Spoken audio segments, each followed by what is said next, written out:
Welcome back to Perks Recap. Back at it again. We are hitting the Week 7 in the NFL season, Week 7 review. With me, of course, is Al. Al, another crazy week, another week that, for me, was difficult to pick. Definitely some upsets, though. Oh, no doubt. I mean, yeah, right off, we'll talk about it in a minute here, but right off the bat, the week started with one. So yeah, now it's the NFL, man, and this season has been especially tricky. You know, I think, I don't know if there's any way that without listening to hours and hours of old podcasts to figure out where we were in previous seasons, but I would be willing to bet that we were better in our picks the last two seasons than this year. Absolutely. Absolutely. I've got to open up a couple things here. Right on. Well, then I can, while you're doing that, I'll vamp a little bit and I can follow up on last week's, the last thing I threw at everybody in our week 7 preview was that I was going to see Yakov Smirnoff. Well, that ended with, first of all, he was great. Second of all, I hung out with him for 20 minutes after the show. Oh, that's awesome. Yeah, man. I hung out with Yakov. It was unbelievable. He was showing me videos of his theater in Branson and just shooting the shit and all that. It was priceless. That is awesome, Yakov. Unbelievable, man. Talk about a name from the past, from the 80s. Like nobody who didn't live in the 80s knows who that guy is, I don't think. Exactly. Well, he talked about on stage how his, he's still, you can still be a super successful, super rich, comedian in this world without being a household name. And that's certainly been him for the last 30 years.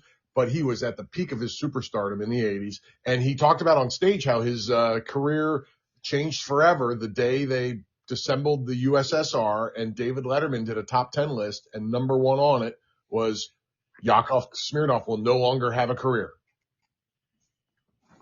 And he was right.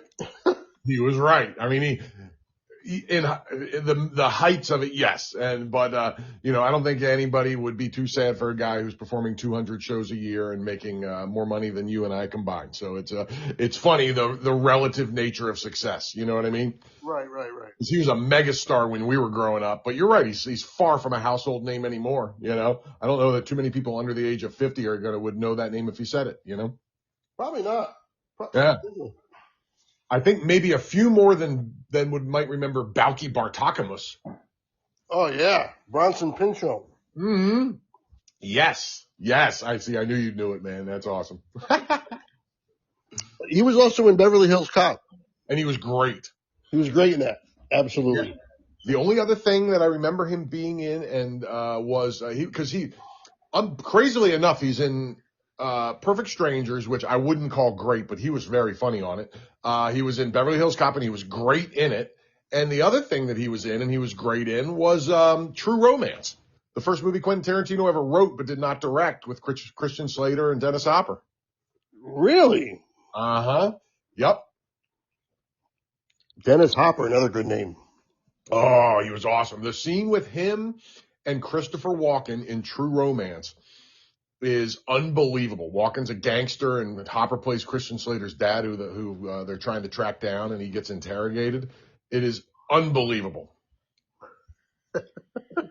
Two legends. If you haven't seen it, if you're not easily offended or even capable of being offended, because it's about as offensive as it gets, but it is so well acted, I can live with it. Yeah, of course. Yep. All right. I am just getting set. I'm sorry. I'm all set, though, I believe. No, perfect time to talk about totally random stuff. Some Yakov. Okay. Yeah. Well, like you said, the week started out right off the bat with an upset. We all got it wrong. We all picked Pittsburgh, but nobody saw coming Joe Flacco. This is unbelievable. And I ripped the Bengals for that trade, and I have to say I'm wrong on that, or at least for a week I do. I also need you to punch me from Connecticut, like I said on last week's podcast, because I said, man, this is exactly the kind of game where I should pick against the Steelers. I just didn't think it was going to happen, and man, it's exactly what happened. So here we are. Here we are indeed. Yeah, Joe Flacco throws for 342 yards, 3 touchdowns, no picks. Threw the ball 47 times. Chase Incredible. Brown also got 100 yards. And then Jamar Chase, good Lord, probably the best game by a receiver, you think, so far? 16 catches, 16, Yeah. 161 yards and a touchdown. Incredible, man. Chase is unbelievable. Um, he's as good as it gets. And yeah, heck of a game. And you saw what that 1-2 punch in Cincinnati can be when utilized correctly. And Chase and Higgins combined for over 250 yards and 2 touchdowns. Does this make the Bengals a little more formidable now? And not a Well, complete absolutely. disaster? You have to say, man. I mean, because listen, if Flacco's not going to play this well every week, we've seen this happen in spurts and with him as a backup over the last 5 years.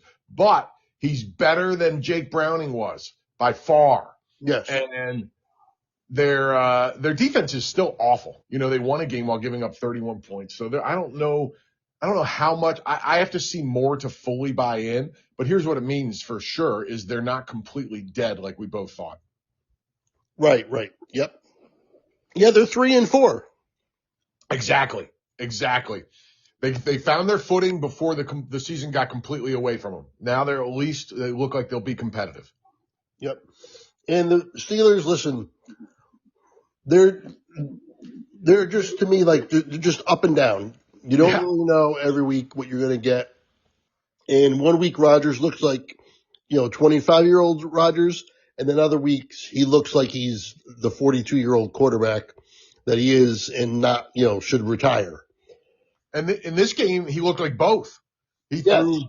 threw 4 touchdown passes, but he also threw 2 picks. So all over the place in this one. It's a fascinating ride. He really, it's funny because he's kind of the perfect quarterback for this mysterious, weird Pittsburgh team. Yeah, yep. Fryermuth with a nice 68-yard touchdown. He had 2 of them and 111 yards, so good to see him get off the snide a little bit. DK Metcalf was pretty quiet. Jalen Warren had 127 yards on the ground. So offensively, they were fine. Like you said, they scored 31 points, but what's going on with this defense? I can't figure it out, man. This defense added Jalen Ramsey, Darius Slay. They already had Joey Porter Jr. So they have 3 theoretically very good corners. Now, listen, Slay is getting old, so maybe he's just tilted over to the too old point of his career. I'm not sure. But it's not just him. They still have 2 other freaking, borderline all pros. So I don't know. I don't get it. It's really strange. Maybe they'll improve over the course of the season, but we're pretty far into it now, and they still stink. So I can't figure it out, man. This is not Steeler football. I don't understand. Yep, like you said, we just can't figure it out. Yeah, man. I wish I had the nerve last week to just do exactly the opposite of what I thought I should because it would have produced the right result. All right. I'm ready to move on if you are. Yes, sir. Excuse me. What game I go to? Okay. Well, I guess this is the coronation of the king, basically. The re-coronation of the king. The Chiefs win 31-0. Oh, my. We knew the Raiders were no good, but 31-0? Yeah, that was an absolute butt whooping. The Chiefs are back. Watch out, NFL. They are for real. Welcome back Rashee Rice with 2 touchdown catches. Yeah, this is no joke, man. No joke. The Chiefs are back. They have a Super Bowl defense, and their offense looks like it's heading back to top 5 offense. So they are a scary team once again. I totally agree. I want to mention they had 42 minutes time of possession to 17. Yes, I saw that, man. Isn't that That's something? insane. Insane is correct. Yeah. No, this was an absolute. I mean, look at Geno Smith and Ashton Janty's stat lines, and it looks like they played a quarter.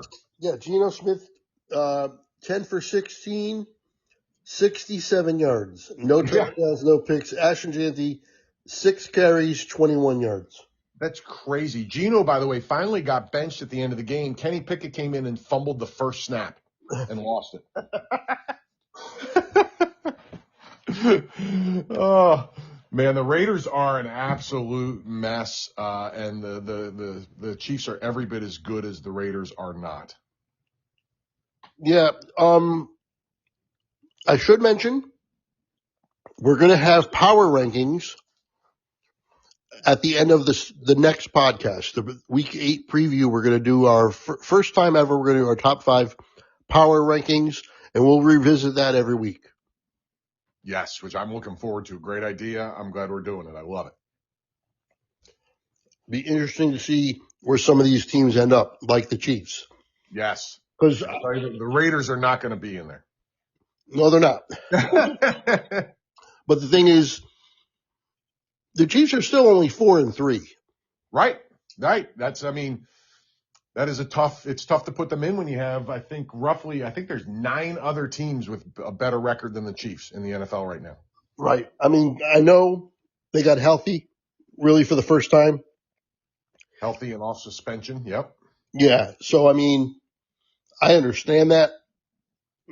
But anyway, we'll see where we both put the Chiefs in that top 5. They were a tricky team to factor for sure. We'll talk about that in the next episode, but I'm with you. All right. Why this is not cooperating with me at all? All right. All right. Mahomes is back to being Mahomes, by the way. Yeah, 286 yards, 3 touchdowns, no picks. Got weapons all over the field. You know what I mean? We have been, 2 seasons ago, I spent every week talking about their lack of receivers. Last year it wasn't much better, if at all. They had a rookie Worthy that helped, but it wasn't much better because Rice missed the whole year almost. Yep. Now they have Rashee Rice, Xavier Worthy, Hollywood Brown, and an aging but still effective Travis Kelce. So it is, and Tyquan Thornton, who stepped up when everybody else was hurt and Rashee Rice was suspended. And so they're now, and Juju Smith-Schuster. So they're really 5 deep at receiver of people that actually contribute. I totally agree. Yeah, they have their full complement of weapons, and Mahomes with these weapons, you see maybe he can start having Mahomes-like numbers come up, because he really has in the last couple of years. Yeah, I saw a stat. I think it was that he had 1,300 yards in the last 4 games, which is the first time he's done that in several seasons. So he is on a 4-game stretch. He's back to being Mahomesian. We'll see if it lasts all season. I'm tending to think it will. Yeah, I agree. All right. Let's go to the Rams in Jacksonville. Oosh. Another snooze fest, 35-7. And let me say this, Craig. Well, it wasn't in Jacksonville. It was in London, right? This was correct. This was in London, yes. Or as the owner would like it, Jacksonville 2. Yes. Yeah. Listen, I am officially off the Jacksonville bandwagon as a top tier team. I thought a couple weeks ago that they were there. Then they looked shaky last week, and then they looked really bad this week. So I am out until further notice. Yeah, they disappoint. Yep. And you caveated your way right out of a win. I sure did. Yep, I went with the Puka caveat, and Puka didn't play, and it damn sure didn't matter. No. Davante Adams caught 3 touchdown passes. By the way, I didn't mention we all got Cincinnati and Pittsburgh wrong, and we all got Kansas City over the Raiders correct. And on this one, I got this one right. I did pick the Rams, and you and Joe both picked Jacksonville. Okay. But it was a tough one. I remember discussing that thoroughly about how tough it was, just considering that we were, higher on Jacksonville at the time. But I think, like I said, they're kind of like my Chargers now. Like they just disappoint. That's it. Whenever you want to really count on them, they disappoint. I'm with you, man. And by the way, sometimes the stat line is exceptionally misleading. Look at the team stats for this. Total yards, 358, 271, Jaguars advantage. Time of possession, pretty even. The Rams won it by 1:46.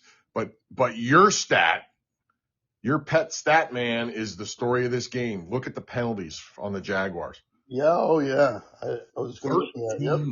Woo!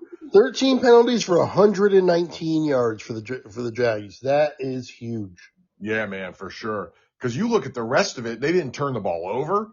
They were pretty equal in time of possession. They led in yards, total yards by a decent chunk, and they lost by 28 points. They got So killed. the penalties were the factor in this game. Totally agree. And Trevor Lawrence threw it 48 times. Usually not a good recipe. No picks, but a touchdown and only one touchdown. Matt Stafford was the opposite. He only threw for 182 yards, but 5 touchdowns. Are you kidding me? Unbelievable, man. That is some awesomeness. Yeah, and 3 of them to Devontae Adams, like we mentioned. Wow. Yeah, man. I mean, this was just an absolute whooping. Absolute whooping. The Rams showed that you can still consider them if you want to in the elite, no doubt about it. You cannot consider the Jaguars there. I don't think you can, no. Nope. This was a bit of the one positive for the Jaguars is this was a big bit of a coming out party for Travis Hunter offensively. He had a real nice game, 8 catches for 101 yards and a touchdown. He's been good, but not great so far. So this was his first great game. So good on them for that because they need something to pick up this team as they're moving forward now. Yep, I totally agree. All right. So one that I get wrong and you and Joe both got right, picking Cleveland over Miami. I know Miami was a hot mess, but I thought Cleveland was even more. I was wrong. Cleveland takes them behind the woodshed. I mean, 31-6 just destroyed them. What is going on? Man, I'll tell you what, Miami is in serious trouble. I don't know what has happened to Tua. Tua has disintegrated into a bottom tier quarterback, which is surprising because he was always very good when healthy. It was always health with him, not play, but he is not playing well. He had an awful game, one of the worst games you'll ever see a quarterback have. 12 for 23 for 100 yards and 3 picks, Craig. Yeah, that's terrible. I mean, he got benched. It's wild, man. How is McDaniel is it McDaniel? Yeah. Yeah. How is he going to, he's got to go. I'm surprised he survived this one, Craig. I really am. I thought this was going to be the one that got him out of there. 31-6 to one of the worst teams in the league. I thought that was it, but they came out and gave him the dreaded vote of confidence. So we'll see how long that lasts. Another performance or two like this, and I just can't imagine. I'm stunned he made it through this week. I really am. Yep. Another one with the penalties. 11 penalties on Miami for 103 yards. Whenever you get 100 yards of penalties, that's a bad game. Big time. That's a game-changing sort of factor for sure. Yeah. And the other thing, listen, the Browns put up 31 points and Dylan Gabriel didn't have to do anything. He was efficient, but certainly not anywhere near spectacular. 13 of 18 for 116 yards. But Quinshon Judkins is the real deal. He only averaged 3.4 yards a carry, but that's because I'm sure they were keen on him pretty good towards the end of the game when they had the huge lead. But he had 3 freaking touchdowns. Yes. 84 yards, 3 touchdowns. I mean, that's the game right there. Yeah. I mean, Quinshon, who looked like he wasn't even going to play this year at one point because of legal stuff that completely got resolved. So let's say that too. Yep. He has stepped in as an A+ running back immediately in this league. It's crazy. Yep. Totally agree. Gabriel was, 13 of 18, 116 yards, and that's it. I mean, that's all they really asked him to do, and that's all they really needed him to do. Yeah, man. Now, and Gabriel has done nothing to give Shedeur Sanders or anybody else they might think about putting in that position a cracked door. He hasn't, taken it by the neck and put it in a stranglehold, but he has certainly not done anything to give it up. So it is his till further notice, and signs are promising but hardly definitive so far. But I'm curious to see where it leads because he hasn't been bad, and that's really good on a team that's not great. Because we've seen what some other team, the number 1 overall pick is struggling mighty right now, Cam Ward, because he's on a terrible team, and maybe who knows how good he is, but this guy's outplaying Cam Ward. by a lot right now. I would say that. Doesn't change my opinion on either team, really. They both stink, and Cleveland just stinks a little less, I think. Miami might be the worst team in the league. I agree. To me, it's between two teams in the AFC East right now for worst team in the league, them and the Jets. Yep. They did beat the Jets, so I guess you'd have to put them ahead of the Jets. Okay. Let's move on. What do we have next? Oh, really? Why does it keep doing this? All right.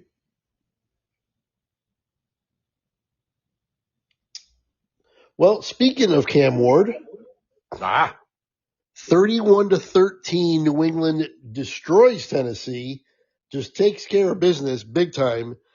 And we all got this one right. Tennessee, even though they were at home, New England really, we got to give credit where credit's due with New England. They're playing well, and Drake May's playing well, and they're looking pretty good, to be honest. I'm blown away. I am absolutely blown away. Listen, I would like to bust on their schedule a little bit talking about them, but they beat the Bills. So, their schedule's been pretty weak outside of that, but they beat the Bills. So they are beating who's in front of them. That awful loss week 1 to the Raiders is a distant memory. And let me tell you something, man. Drake May is putting himself in the elite of this league very quickly. Look at this stat line he had this week, Craig. 21 of 23 for 222 yards and 2 touchdowns. He broke a Tom Brady record for efficiency in this game. That's unbelievable. And he's doing it with receivers that, you have an aging Diggs coming off of a bad knee surgery and a bunch of nobodies, and he's doing it with that. So, kudos to this team. Kudos to Drake May. His season stats, Craig. His completion percentage for the season is 75.2%. Jeez. That's freaking bonkers. He has 12 touchdowns and 2 picks.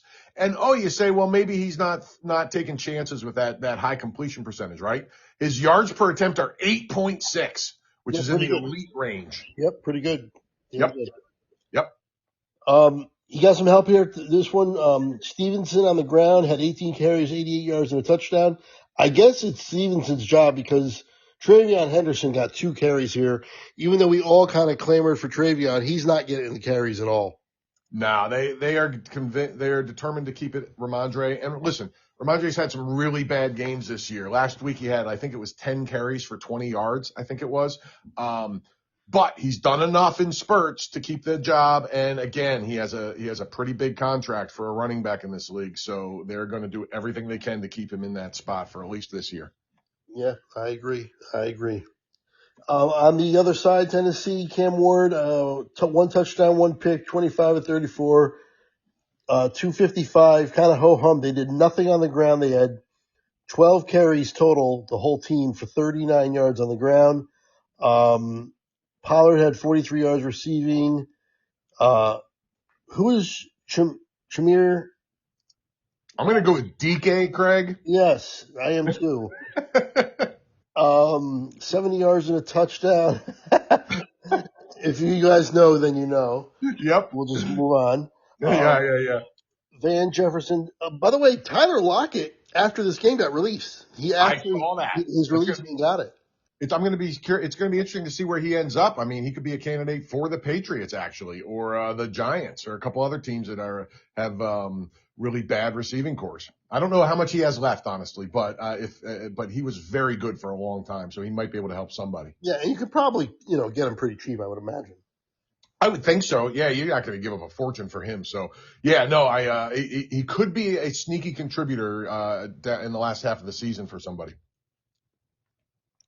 I agree for sure. Let's see what we got here. For time of possession, just want to check. Yeah, Patriots had time of possession 37-22. Yeah, that's huge. That's pretty significant. All right, let's move on. If you're cool with that. Good. All right. Why won't this? I'm sorry, I had a little trouble with my scoreboard here. Oh, no worries, man. No worries. I'll just talk more about Yakov Smirnoff. All right. Let's go to the Bears 26 and the Saints 14. Man, the Bears took care of it, man. They did what they should have done here because they clearly should be the better team. But this one wasn't, we were all feeling a little shaky about this. And I think one of us did somebody pick the Saints? Was it you or? Yeah, Joe picked the Saints. Okay.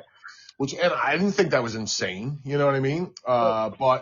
But the Bears did what they should have done here. They just clobbered a team at home that they should beat. Yeah, I mean, DeAndre Swift, 124 yards.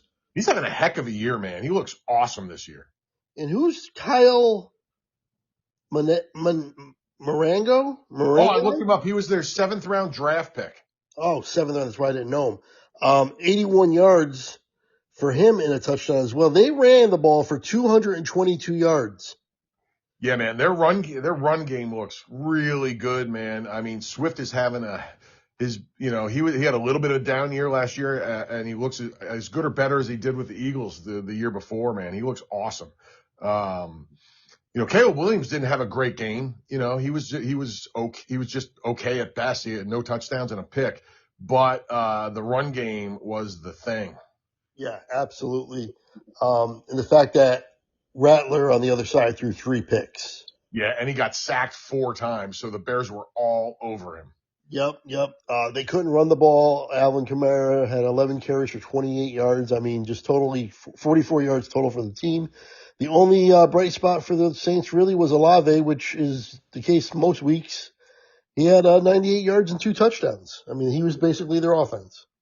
Yeah, the big question in New Orleans to me is do Alvin Kamara and or Chris Olave get moved before the trade deadline? I think Kamara is a lot more likely because he's much older, and Olave they can be looking towards the future with, but they didn't get an extension done with him, so he's on the table possibly too. So he could, 2 guys that could really help teams out if the Saints decide to play ball. So we'll see. I think Kamara is way more likely. I'd be surprised if Olave goes, to be honest. No, I agree. But yeah, I mean Kamara. Plus, he deserves to be on a winner. It'd be nice, man. And I've never heard anything, but there's always the possibility he's, in a Mike Trout scenario where he doesn't want to go, even though they're not winning. Right. Which I think I might have even heard something about that. That's always possible, because I mean, I've been talking for 7 years about how it would be nice to get Mike Trout in Philly or somewhere that has a chance to win, but it could be the case with Kamara. So I don't know, but I would love to see him if he wants to. I'd love to see him end up somewhere that's going to the playoffs. It would be cool to see. Yep. 15 penalties in this one. The Bears actually were pretty penalized. 10 penalties for 92 yards. Obviously didn't affect them too much. And they had a big time possession advantage, 36-23. Huh.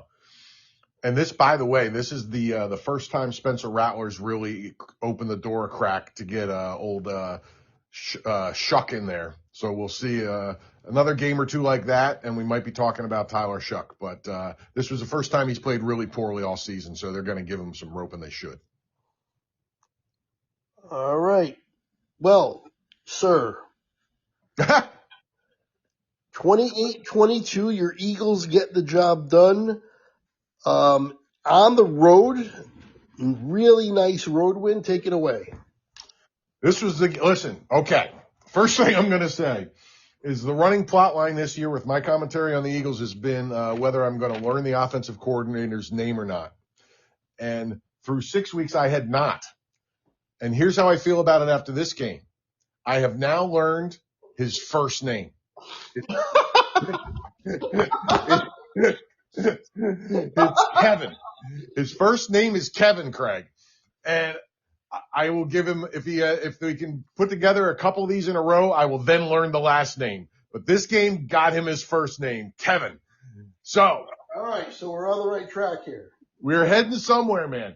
So listen, this was the game all Eagles fans have been waiting for. This was, it really was. This was the best game they played from beginning to end all season. Jalen Hurts was perfect. he had a perfect quarterback rating. Yep.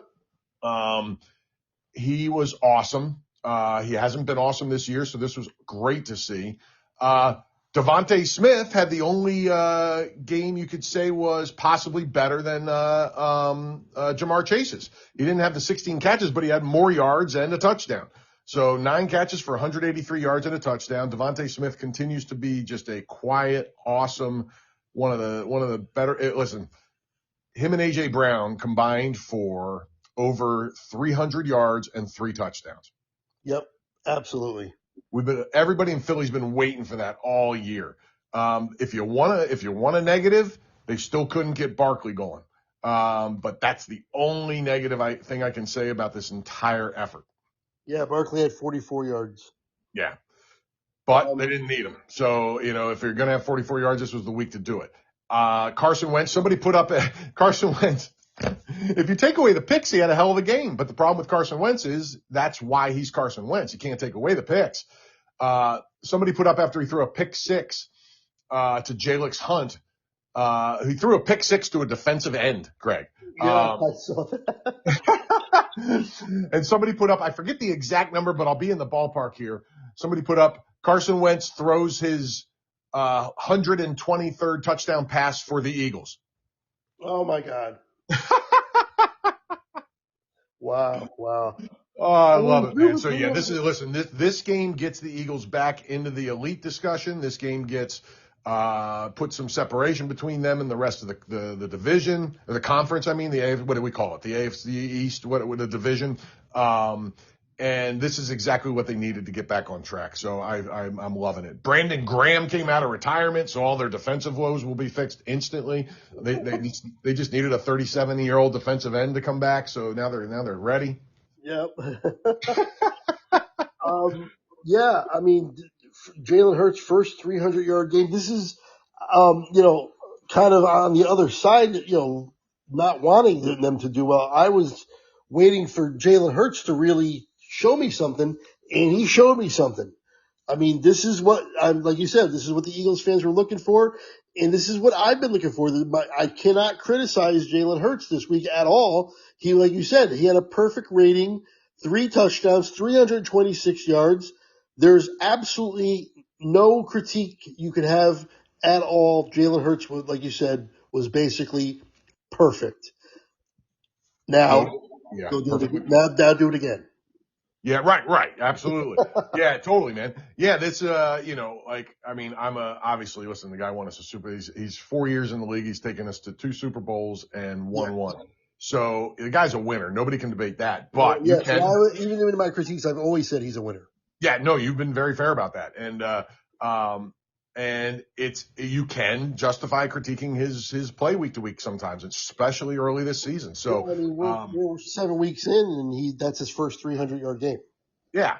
And that's ideally they don't want him throwing the game plan they had last year. The offensive coordinator, Kevin, has been all over the place trying to figure out what to do with his team. And it was so predictable early. It was like he wanted Barkley to have 2,000 yards again, and they were just going to run despite 9 men in the box.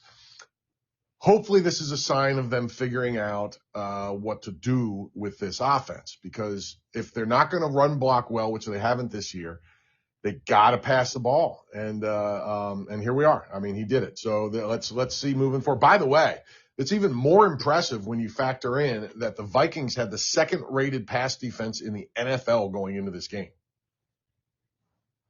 Right. Yes, they did. Yep. They really did. And their defense is not that bad. Their defense is pretty good, actually. So, all in all, this is a great win, especially on the road. Yeah, I agree. This is exactly what Eagle fans were hoping for, because everybody was nervous after the previous 2 weeks. So the things have been righted in Philly. We'll see exactly how much the ship is sailing forward, moving here along, if I can mix a bunch of metaphors. But yeah, it was an exciting win for Eagle fans, because it's the kind of game we were waiting for all season. Yep. All right. If you don't have anything else, I'll move on. Good to go. Thank you. Let's just get through this one. Jets, Panthers, 13-6. Panthers win. Unimpressive across the board. We picked Carolina. Oh, by the way, Philadelphia, I picked Minnesota like an idiot. You and Joe were both correct Right picking on. the Eagles. We all picked Carolina correct, like I said, but there's not a lot here. There's not a lot to go on here. No, this was listen, the Panthers did what they had to do. They won a game on the road. It wasn't an impressive effort, but they got the win. Bryce Young got hurt, by the way, which is the big red or whatever we call him. The red rifle was in Andy Dalton at the end of this game. It looks like Bryce Young's not going to play this week either. Yeah, yeah. Which, I honestly don't know how much that hurts him. I think Dalton's probably about as good as him right now. So, it's just a shame because you want to see his development continue and you don't want him to miss weeks. But, other than that, I don't know that it's going to hurt him a ton. The other big news was, Justin Fields was terrible. They brought in Tyrod Taylor, who was arguably worse. Yes. They both, by the way, managed to lead their team to 3 points in their respective halves. Justin Fields was 6 for 12, 46 yards, and Tyrod Taylor was 10 for 22 for 126 yards and 2 picks. Taylor I don't know which is worse, Craig. Well, Fields at least didn't throw any picks. Yeah, that's what I guess you'd have to say Taylor. But it's just brutal quarterback. Like, listen, they're missing what's their great receiver's name? Wilson. Yes. Garrett Wilson. Thank you. So, they're both down weapons, and that's understandable. This team, I don't think you could put in there might be a couple quarterbacks in this entire league that you could get a decent game out of playing for that team right now. Talk about a bad coaching situation. It's a shame because like I always said, Aaron Glenn looks slick all day long. I love him. I hear the Shaft soundtrack in my head when he's standing on the sidelines because he just looks cool. The way he grips that mic box thing and just struts around. But he is not a good head coach right now. He is in trouble of being one and done, and their offense is as poorly coached as any offense in the league. So this is a bad thing for anybody to try and succeed in. So I just felt bad for both quarterbacks because it is brutal trying to play quarterback for that team right now. Yeah, I mean, the team is brutal. On the other side, Rico Dowdle had 79 yards, so he didn't have his 200 yards, like he's been getting. But he did separate himself from Chuba even more. Yes, he had 3 more carries than Chuba and had way more success, so I don't know. We're edging towards a Rico, man. It was I guess about 55-45 in this game. It's at maybe 60-40 this week, maybe even more the next. I love it. Go Rico. Yeah, I mean, he deserves it. He's playing well. Yeah, man. I agree 100%. Now, your Panthers pick, by the way, earlier this year is starting to look better and better, my man. It does. It looks a little better. I will take that. We'll see. I don't know if they'll get as good as I thought they would be, but it looks like they're going to be better than what most people did think. Absolutely. They already are better than I thought, so kudos to you. Nothing big with the penalties. I mean, time of possession favored was a little bit, but nothing major. So I'm ready to move on because that game's just awful. Yes, sir. Let's move on to possibly the game of the year. I know where we're going. It can't be the game of the year because it's not between two teams that are, the elite upper echelon, especially one of them really, towards the bottom. But in terms of just a game, wow. 33-32, the Broncos get the 1-point win, and they scored all of their points in the fourth quarter. Unbelievable. How are you? By the way, the NFL in history has had a team up 18 points or more with 6 minutes to go in the game and lost that game. This was the first time it ever happened. Oh, no kidding. And you know how many times it has happened? How many? In terms of having those being up 18 points with 6 minutes to go. Yeah. The record was 1,600 and 0. Oh, It was wow. like 1604 or something like that, or 1603, something like that, and 0. And now the Giants did it. So now it's 1604 and 1. Absolutely incredible. Absolutely freaking incredible. This was something else, man. I mean, I'm so glad I was able to watch this. It was an absolute treat to watch.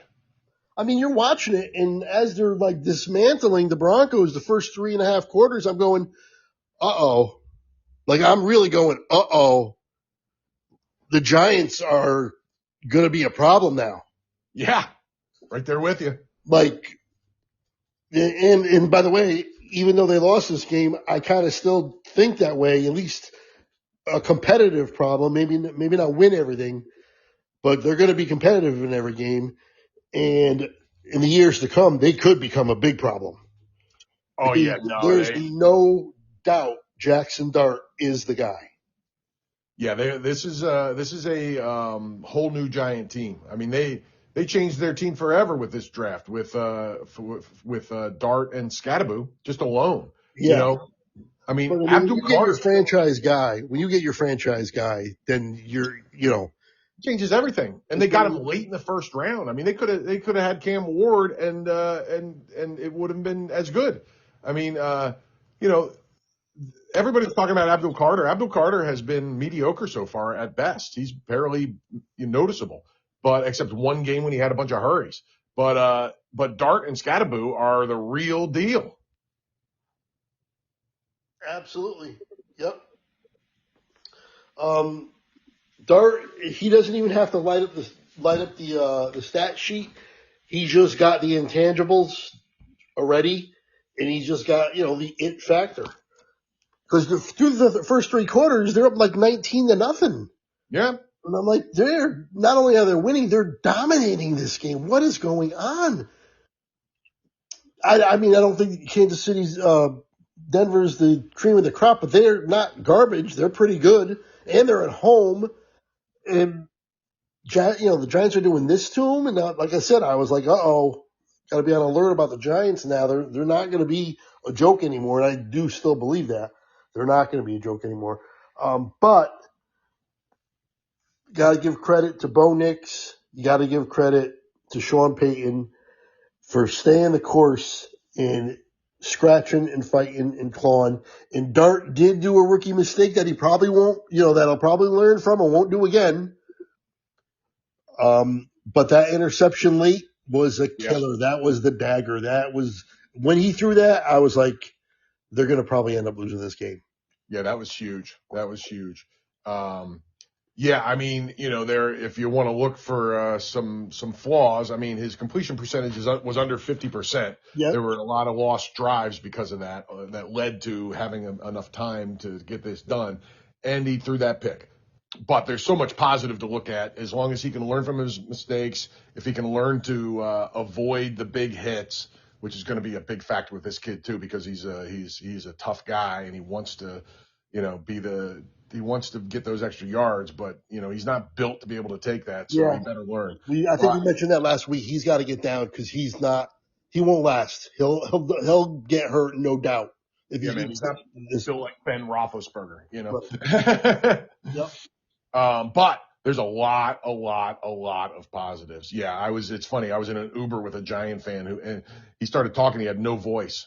He's like, I'm sorry. I was watching football yesterday. I said, what team? He goes, well, it didn't go well. I said, oh, you're a Giant fan. I said, I understand the screaming, man, and then we talked about how, hey, you might have lost a tough game, but your entire franchise has changed. Oh, yeah. They're on the ascent now. They really are. They really are. It's funny because the only thing this team had to hang its hat on coming into the season was a supposedly A+ defense. But the funny part is they're moving forward. They still have the pass rush. It's not as great as everybody says, but it's good. And if Abdul Carter becomes a player, it's even better. But their offense is what's exciting right now. Who saw that coming? Yeah. Scattaboo had 60 yards. Dart had 283, 3 touchdowns. He did have that one bad pick, and like you said, his completion percentage wasn't great. Wan'Dale Robinson with 95 yards. They are in the market. Apparently, the GM came on and said they are in the market for a wide receiver. Oh, well, good for them. They should be. I mean, the most likely one to me is and I got to find his name, is the guy from the Raiders. Well, I thought it might be Waddle from Miami. Possible. But I think he's got a pretty big contract, which always gets a little tough. But Jacoby Myers. Oh yeah, I could see him fitting there. Yeah. He's just so solid that no matter what, it doesn't matter when Neighbors comes back, he could still be a great number 2. He's super solid. I would hate to see them get him. I would rather see them get Waddle, only because Waddle is so injury prone as a non-Giant fan. I think Myers would be a lot more steady over the course of time, but either one would help that team. So if they pull either of those off without giving up a fortune. Yeah, I mean, maybe they won't. I mean, but he said they're going to try to be aggressive in getting a receiver. Now, that would make me feel good if I was a Giant fan, because listen, Dart is doing really well already, and look at that receiving core, man. I mean, it's garbage. It's garbage. Absolute trash. I mean, Wan'Dale Robinson, who should be a number 3 receiver on a good team, is their number 1. And who else are you throwing to? Little Jordan Humphrey and Jalen Hyatt? I mean, good heavens. Yeah, it's just terrible. That's another thing, too, is they're having some modicum of success without Neighbors. If Neighbors was there, they probably would have won this game. Yeah. They'd certainly be a better team overall. No doubt about that. Yeah. Let's go. Bo Nix threw 50 times, which I don't like. Yes. But 279 yards, 2 touchdowns, no picks, so it wasn't a death blow, obviously. Dobbins had 81 yards. What else are you going to do when you're down 19-0 in the first half, though, Craig, That's true. And Bo Nix ran in 2 more, so he had 4 total touchdowns. He was awesome. He is a streaky dude, man. He'll throw a couple passes where you're like, what in the world? Like, that guy was like pretty open, and he threw it 5 yards behind him and at his feet, but then he'll get on these runs where he just looks like a world beater. He's a really interesting quarterback, man. I think that he's very good, and in streaks he's incredible. They're 5-2 now, and they're 3-0 at home. Yeah, man. Denver has to be reckoned with. They are no doubt. They are for real. And I was racking my brain during the preseason between Kansas City, Denver, and the Chargers on who was going to win this division. And I picked the wrong one. It's going to be between Kansas City and Denver, and I, of course, picked the Chargers to win the division. But Denver's going to be right there. They're going to whenever they play Kansas City, I got to be there for that. That's going to be a good game. I'm with you 100%. Cannot wait for that game. I agree. It looks like a 2-team race right now, and I would take Kansas City right now, but it's going to be close, and I won't be surprised if either one of them wins, especially with Denver having a 1-game lead at this point. So yeah, it's going to be fun to watch. I just want to mention Cortland Sutton as well. He's just having a really good year. Yeah. Good to see that he's healthy. He's another guy that's been injury prone. 6 catches, 87 yards. Marvin Mims, 85 yards as well. And there was 20 penalties in this, and that's another thing about this game. Giants got some penalty help because Denver got 12 flags against them for 127 yards. Wow. So and they only won by 1. So that probably tells you that, they kind of shot themselves in the foot a lot. No doubt about it. Yeah, no, that's a lot to overcome. All right. I'm ready to move on if you are. Absolutely. Did we all pick Denver in that game, by the way? Did you say? We all picked Denver. I thought so. I just want to make sure. Cool. Yep, absolutely. All right. Well, Indiana Jones strikes again. 38-24. I mean, 38. Their offense is just unstoppable. You're the only one that was smart enough to pick it. Me and Joe both picked the Chargers because they were at home. But I remember saying I don't know who to pick. I'm just going with the home team, and that was my only rationale with it. But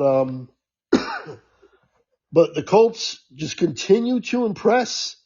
I mean, this team is 6-1. Yeah, there's something else, man. They are this There's team a is case to be made that they're the best team in the league.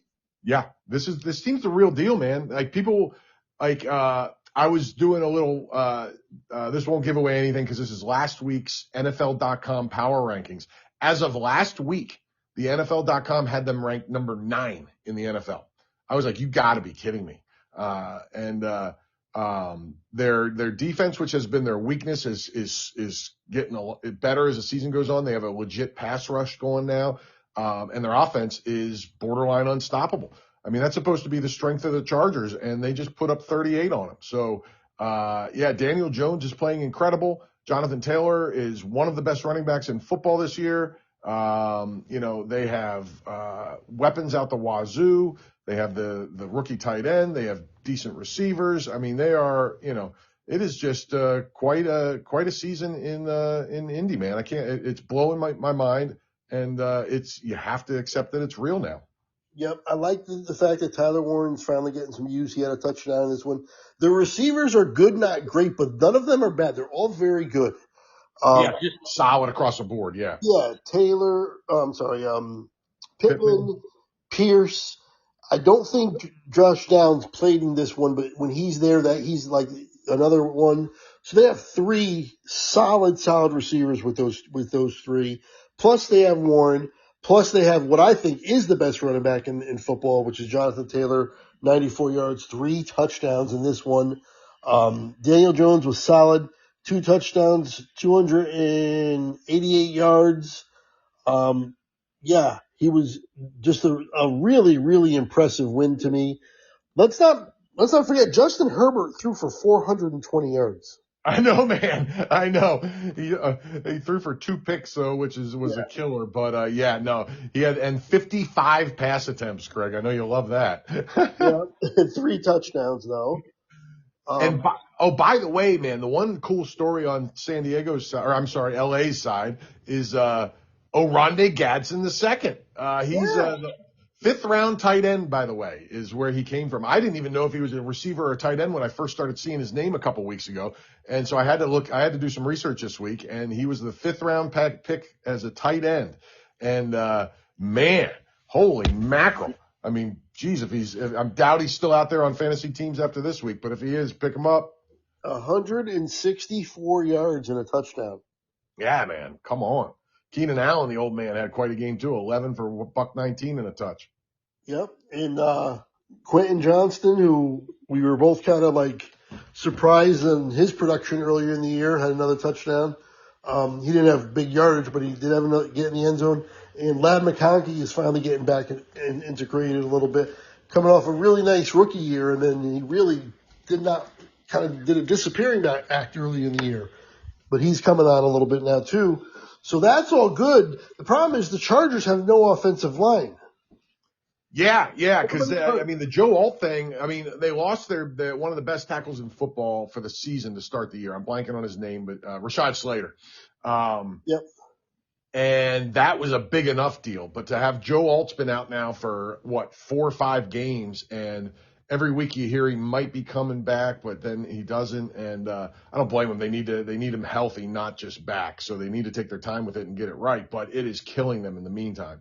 And they obviously don't have good depth. The Mekhi Becton, who they signed from the Eagles to play guard, has been off and on injured all year too. So it is the line is just dealing with all kinds of stuff, and they are not handling it well. So it has killed them, absolutely killed them. And their defense, which was supposed to be a real strength, is not. So I don't know what's going on with them, man. They looked like world beaters 3 weeks into the might and now they look like they might not make the playoffs. It's crazy. Completely agree. Okay. I'm ready to move on if you are. Yes, sir. Okay. Well, my Cowboys, I don't mind saying, put an absolute whipping on the Commanders. They sure 44 to did. 22. And, I mean, they went over their 30-point mark to win a game again. They looked as good as, I mean, with CD back now and Pickens, it is now, I don't know how you're going to stop it. They're going to, I'm very curious on what Denver's going to do. What I think they're going to do is put their corner, who's the all-world corner they have. Patrick Surtain. Yeah, Surtain will go on one and they'll double the other is what I'm thinking, which means it'll be a Jake Ferguson game. But even so, with Pickens and Lamb, it's hard to stop this team. And Dak Prescott may not be in the running in terms of like the favorite for MVP, but he's going to be up there. He's going to get votes for the MVP if this keeps up. I mean, he's had 3 touchdowns or more 4 weeks in a row with no picks. Well, if they can get to the playoffs, he's going to win it. I mean, he's putting up some crazy numbers. Yeah, I mean, this was only 264, but again, 3 touchdowns, no picks. I mean, but his season, for the season, absolutely crazy. Leads the league in rating, QB rating. He has 16 touchdowns and 3 picks. Yeah, not bad. Not crazy. Bad. So if we double that, about double that. That's 32 and 6. And we're not even halfway through this. He's only played 7 games. Right. So you got to give him like another 2 or 3 games. So that's like 35 and like 7. Yeah. Yeah. No, he's playing awesome, man. It's you got Mahomes playing like Mahomes again, although he hasn't played, he didn't play like that all season. So that's the last 4 games. He had the first 3 games. He didn't play that great. So, you got to put Daniel Jones in this discussion too, but he doesn't have the numbers of Dak. Yeah, people were saying Baker, but I don't know we'll get to his game in a little bit. No, it's it's going to be a fun race this year. It really is. For Dak, it just comes down to whether the Cowboys can make the playoffs because he's going to have the numbers. Right. I agree. But Javonte Williams just keeps playing. I mean, not only do I love what I see, I love he just runs angry. Like he runs so aggressive. Impressive, man. It's mind-boggling because he looked so bad the last couple of years coming off the injury. Yeah. And I poo-pooed that signing like it was nothing. And I did too. I wasn't impressed with that signing at all. I couldn't have been more wrong. I thought it was the same. I thought it would have the same impact as signing Miles Sanders did, which meant basically minimal to none. And boy, was I wrong. Yeah. I mean, 116 yards on 19 carries and a touch. Welcome back, CD Lamb. Yeah. 110 yards and a touch. And George Pickens, by the way, just going to catch 2 or 3 bombs every game. So yeah, it's an impressive offense. If they can just be okay on defense, I don't want a top 10. I mean, I want, but I don't need a top 10 defense. If they can be even like 17th or 18th on defense, then we will go to the playoffs. The problem is with 30th or 31st. It's a mess. No, I agree that they just need to improve into the low end of the top 20. If they can get between like 22 and 15 by the end of the season, they're going to be a team to worry about. Right. Exactly. Because I don't see, unless there's injuries, knock on wood, there isn't. This offense should be able to score on anybody, I would imagine. I can't. Nobody stopped them so far. Right. Well, and this is a great test going on the road to Denver. The least amount of points they scored all season, I'm pretty sure I'm right, is the Eagles, and that was 20. And that's the only team that kept them under, in any kind of reasonable amount of points. Right. Yep. And that week was no, everybody was in. No, they were all there. Anyway, so yeah, it's good to see that Overshone has started the 3-week thing where you got to come back in 3 weeks. Oh, I didn't realize that. That's a little earlier than I thought it would be. Yeah, and so did Revel, the your rookie cornerback. They both are in the 3-week protocol, so they got to be back. They have 2 weeks and then the bye, so I'm assuming they'll both be back after the bye. Wow, that's huge. That could, if I mean, we don't know what Revel is yet, but if he's a player and we know Overshawn's a player, if he's healthy, that could be exactly what they need to get to what you're talking about. Right, and there's rumors too that Jerry might add somebody, probably no one crazy, but add a couple pieces on defense as well at the trade deadline. Just like I said, just get your respectability. If you have the number one offense and an okay defense, you can make the playoffs. But the problem is you can't have a number one offense and in the worst defense.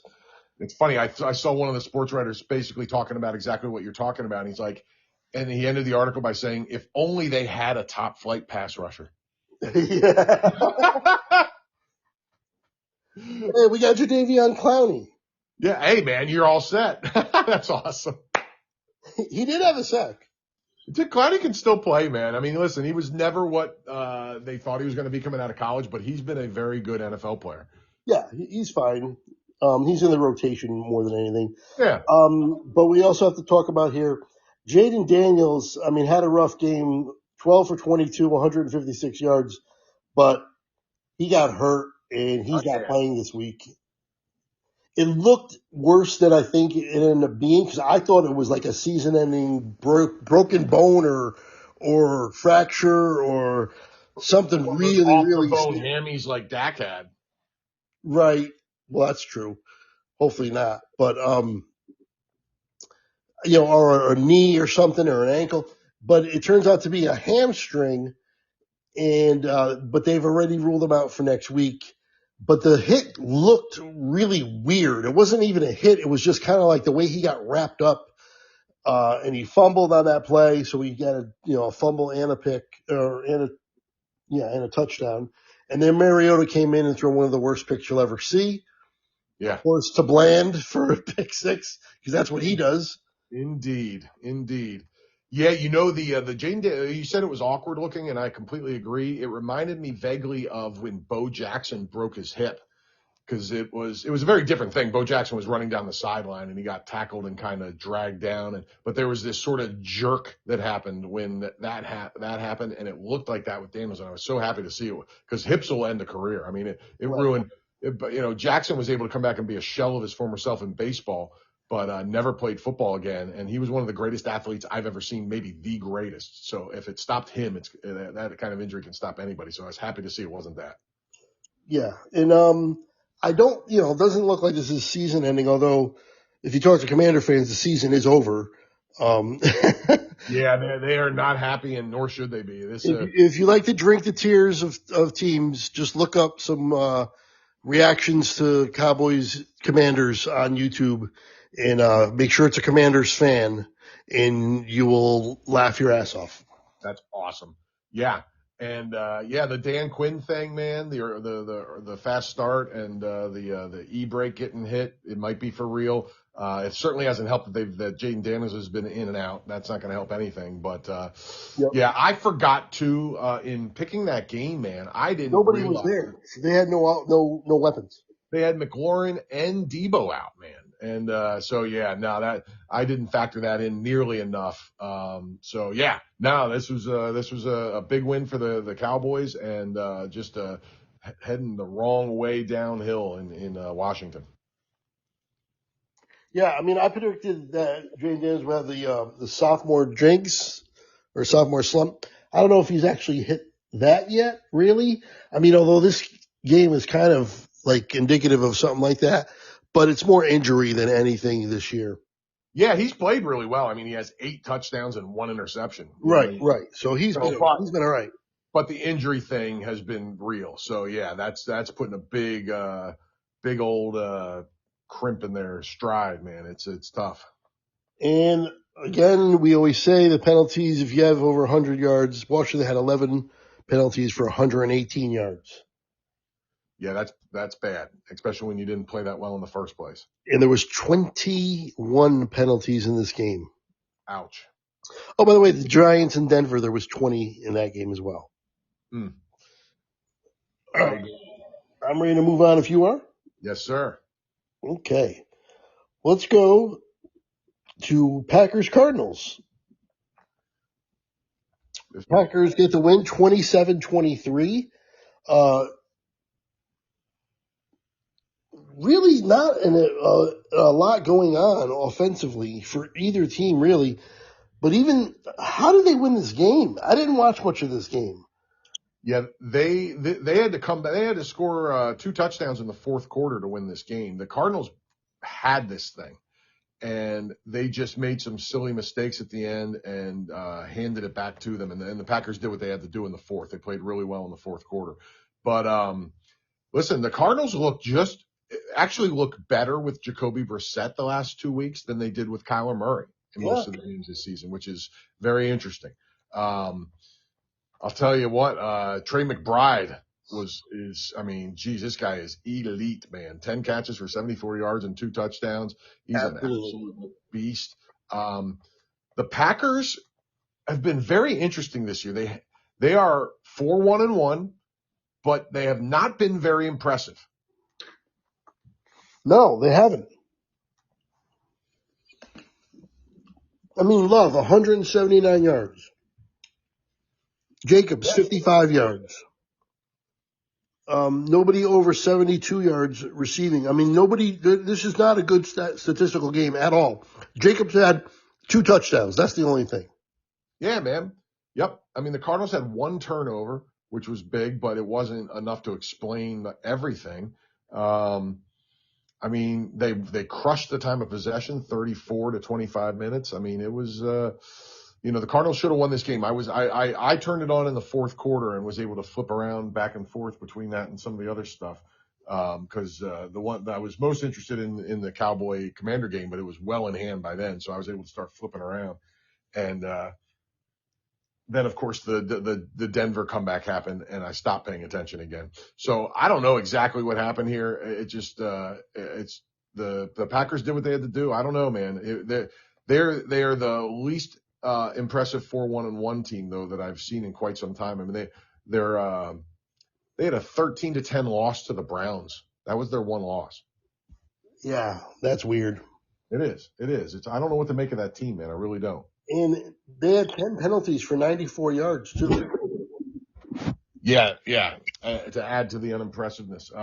But they are 4-1-1. And so you can't take that away from them. No. I don't know what to make of them. I really don't. Parsons had 3 sacks, too. Yeah, that was the first time he was Super Micah in Green Bay. He's been good, but this was the first time he was freaking outstanding. Yeah. Yep. All right. Yeah. Let's move on if you're ready. Yeah, you got it, man. All right. I have 49ers 20, Falcons 10. We all got this one wrong. Nobody liked because 49ers are so banged up, so beat up, and it simply doesn't matter. This was a shocker, man, just in the way that, like, Atlanta had played a couple good games in a row, and they just didn't look good. And the 49ers, like you said, man, were missing half their team, it feels like, and they played. Listen, this was all about Christian McCaffrey. I mean, this was one of the best games of his absolutely Hall of Fame, brilliant career, and he was a stud. 24 carries, 129 yards, 2 touchdowns, 7 catches for 72 yards. Every time the Falcons looked like they were going to be able to stop a Niners drive, McCaffrey would catch a pass on 3rd down. It was astonishing. Now, the one thing, did you see the NFL had to come out and mea culpa because McCaffrey's touchdown that put him up, I think it put him up 20-10 or 17-10, one of the two.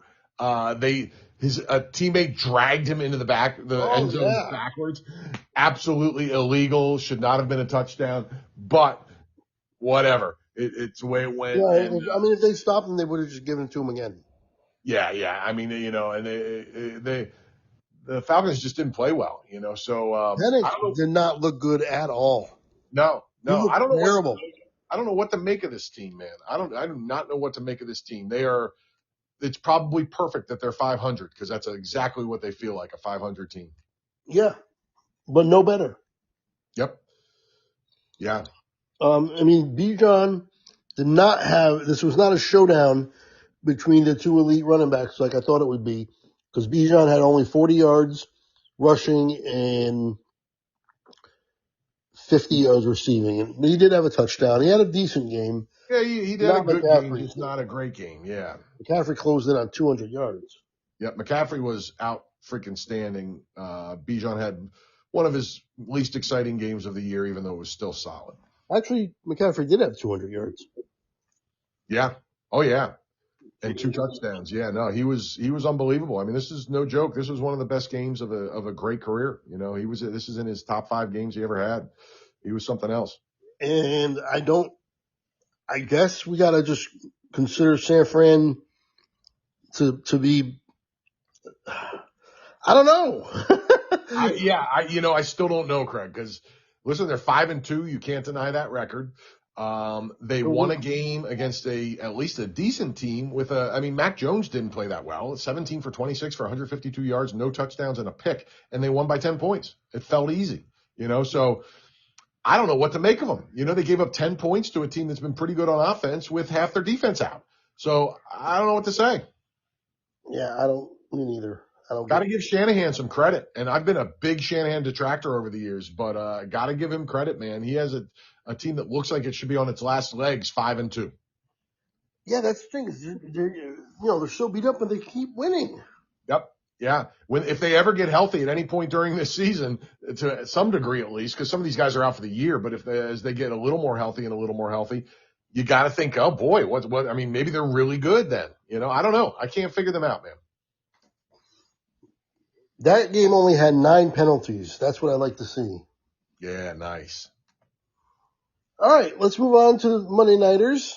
We got about 15 minutes left in our show. I think we can do that. Yeah. Oh no, not the Seahawks. That's the other one. I'm going to go to the other one first. I hit the wrong game. I'm sorry. Oh, all good. Yeah, Lions, Tampa Bay. I'll let you call it out when you get there. Yeah, 24-9. The Lions win. Tampa Bay. I mentioned that people were talking about Baker for MVP. He threw the ball 50 times, 1 touchdown, 1 pick, 228 yards. They couldn't run the ball. They ran the ball 41 times total, 41 yards total as a team. Just looked inept. Like they could not get anything going offensively. No, this was a huge effort for the Lions D too, because their offense got it together pretty quickly after a really bad week 1, and we were questioning the new offensive coordinator. But the defense hadn't been anything to write home about at all. It's all beat up. They're all hurt. Everybody's hurt. Yeah, well, they got a game for the ages from Aiden Hutchinson. That guy is a monster. Yeah. And they pulled it together here and held a really good team to 9 points, man. So this was a huge effort. This was a all-around effort by the Lions, which they had been waiting for in Detroit, I'm sure. And just a heck of. And listen, Tampa Bay, man, they now have some stuff to worry about because you got Mike Evans. I mean, like he had a concussion and broke his collarbone, I think it was. Yeah, they're saying he's out for either the whole year or like the last week or 2. Months. Yep. I don't know what Chris Godwin is nowhere in this stat sheet. Did he even play? Is he hurt again already? Yeah, he didn't play. Okay. I don't know the extent of that injury, but he came back for 1 week and they got either re-injured it or re-aggravated, or they came back too early and now was out again. Yeah, that's an issue, man. I mean, the rookie is looking great, but he's not enough to carry this offense alone. So, heads up moving forward. Let's see listen, Baker's going to really earn that MVP if he gets it this year because he's missing some parts. Godwin has been so hurt for the last few years. He hasn't been completely healthy, it seems like, for 3 years. So, let's see what happens with them moving forward. I am convinced the Lions are one of the best teams in football now. I am too. And not only that, and I could be wrong. I don't know this for sure, but I think I heard them say on the broadcast that Detroit every member of their secondary was out. Every single one of them is injured. I think they were all backups, the entire secondary, both safeties and all the corners. I think you might be right. I'm not 100%. I remember they were talking about how because one of the backups made a heck of a play towards the end of the game. Yep. And yeah, because they were missing Avonte Maddox, who's a former Eagle, Kirby Joseph, their Pro Bowl safety, Terry and Arnold, their first round draft pick last year. So, and Rock Ya-Sin, which is one of the best names in football, Rock Ya-Sin. So yeah, they were missing at least 4 people in the secondary. Right. So there you go. So maybe not the entire, but yeah, 4. And that's crazy. That is, it's nuts. And for them to hold that Tampa team to 9 points with that in mind, watch out moving forward with this team. They are really hitting their stride, man. Yep. And I was an idiot and was wrong on this one. Picked Tampa Bay. You and Joe were smart and picked Detroit. I said that we all picked Atlanta. We were wrong with that. And the last game, unless you have more on this one. No, please. Let me get there. The last game was Seattle over Houston. We all picked Seattle, and Houston does what they do. They disappoint. Yeah, they're just not a good team. Kind of like Jacksonville. They disappoint, and I tell you what, they're not that good, and Stroud looked awful. But not because he's awful, because that offensive line is horrid. Yeah, I've been preaching it all off season, all into the season. Until they fix that offensive line, this team is not even worth considering for anything beyond just losing to teams like this. I mean, they're going to beat some of the worst teams in the league because they're not quite that bad, and they do have a half decent D, although it didn't show this week. But their offensive line is awful. It is like the Giants was for 5 years in a row. They are now in contention for worst offensive line in the league, and it's just brutalizing this team. It was so obvious, and the fact that they did nothing about it going into and in fact detracted from it going into the season is just astonishing to me. It still blows my mind, and they are paying for it big. Actually, I will say their defense was excellent last night or on Monday night. They gave up 27 points. So they had 2 fumble recoveries and 2 picks and scored a defensive touchdown. That's Seattle had the 2 fumble. Oh, no, you're right. I'm sorry. You're right. My bad. You're right. I'm sorry. Yes. I'm not sure on the defensive touchdown now that I'm looking at it. I thought for sure they had one. But either way, they had a couple fumble. I know because I have Houston's defense in fantasy, and they had a huge week. Like, they gave me a lot of points. Yes. But that being said, they still gave up 27 points. So Yes. Awesome in fantasy, just okay in real life. But to give up 27 points with everything you just said is weird, you know? Yeah. It is definitely weird. But that offensive line is that bad. And they did have a defensive touchdown. You're right. The Texans.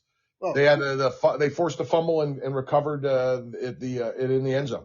So there you go. That's why it was such a big week. You had 4 turnovers and a defensive touchdown, and that's why I was very pleased with their That's massive, dude. Yeah, no, that's huge. Yeah, no, their D is good enough to be a playoff team. Their offense is not. So yeah, they are in a real tough conundrum. But the thing is, I think the offense has the weapons to do it as well. It's just that they don't have any way to do it because the line's so bad. The line's bad for the run, the pass. I mean, they can't do any. Stroud, every time he dropped back, he immediately, if it was a 3 or 5 step drop, as soon as that drop was done, if he didn't get rid of the ball, he had to run because they were there every time. Every time. It's brutal. It's terrible. And you're not going to, they're not going to do anything to help that at the trade deadline. I can't remember ever a significant trade really happening with offensive linemen that maybe there's something I'm not thinking of, but I can't remember one. There's probably been something, but it doesn't happen often is what I'm saying. And Nico Collins had a concussion. Yeah. And I mean, I think we all know how good Nico is, and it has just been a tough year because they just can't get back far enough to get him the ball. Yeah. Yeah, for Seattle, I mean, Darnold was fine. One touchdown, 1 pick. 250, what was that? No, 213. Kenneth Walker and Charbonnet kind of 50-50, although Walker had a few more carries. But Charbonnet had both touchdowns. Yep. And then JSN, he is elite in this league. He is one of the best receivers in football. 8 more catches, 123 yards and a touchdown. Darnold is getting him the ball, and Seattle looks good. Yeah, Seattle's for real, man. I had a hard time buying in early, but boy, I can't deny it anymore. Darnold, who didn't have his best week, but he still made some huge plays in crunch time to seal that game. And he is for real. He is another reclamation project turned good in this league, which I love seeing, man. And it's not just him in Minnesota. He's doing it in Seattle. He's the real deal.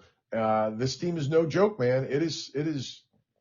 I'm pleasantly surprised. And listen, Smith and Jigba leads the league in receiving yards by 190 yards, Craig. Wow. I didn't realize it was that much because with Puka missing this week's game, that leaves him in third. Chase got up to second, and he has 629 yards. Jamar Chase, JSN, 819. Wow. Yeah. He's played 7 games. Is that right? Yeah, 7 games. And he is currently on pace, if you just doubled his yards, for 1,650 yards. Wow. Yeah. There was 22 penalties in this game. Yeah, I saw that, man. That is brutal. When we stop this one and go to the next one, I'll calculate. I didn't do the calculations on what the average penalties was for the week because I like to do that, see where it's trending. But for the week, I went 8-7. Okay. Not good at all. You went 11-4. Nice. And Joe went 9-6. So you picked up some ground. Oh, finally. Me and you are now tied, 68-40. Okay. And Joe is 70-38. So he's 2 games ahead of us. All right. Well, everybody's in it through 7 weeks. That's pretty cool. Yeah, I had some real stinkers for picks. Man, well, I needed to make up for some early season stinkers, so we all balance out in the end. Yeah. All right. That is our show for week 7, the review of week 7. Make sure you join us for week 8. Oh, I do want to mention a couple quick little notes that I have at the bottom of the page here I didn't get to. It's actually, we all did not get our upset pick right. We all picked wrong. Yes. I had New England. You and Joe both had Minnesota. Yes, I went with my emotional caveat or my emotional backdrop or whatever you call it, backup pick. Mike, did you know Mike Tomlin does not win on Thursday nights? No. Against the AFC North, which is a lot of those games on Thursdays, he is 0-7. Holy crap. And on the road, on these Thursday night games, he's 2-10. That's crazy. So on the road, he does not play well. They don't do well on the road on Thursday nights. That's wild, man. Good stat. Yeah, I guess maybe the short week just doesn't work for him. Yeah, he likes more prep time. Right. But anyway, do you have anything else to add, Al? No, man, no. I think we did it, and that was another fun week in the NFL, my man. Wow. So let's preview the next fun week in the NFL, week 8. Make sure you guys join us for that, and for the first time ever, the unveiling of our power rankings, top 5 power rankings, and we're going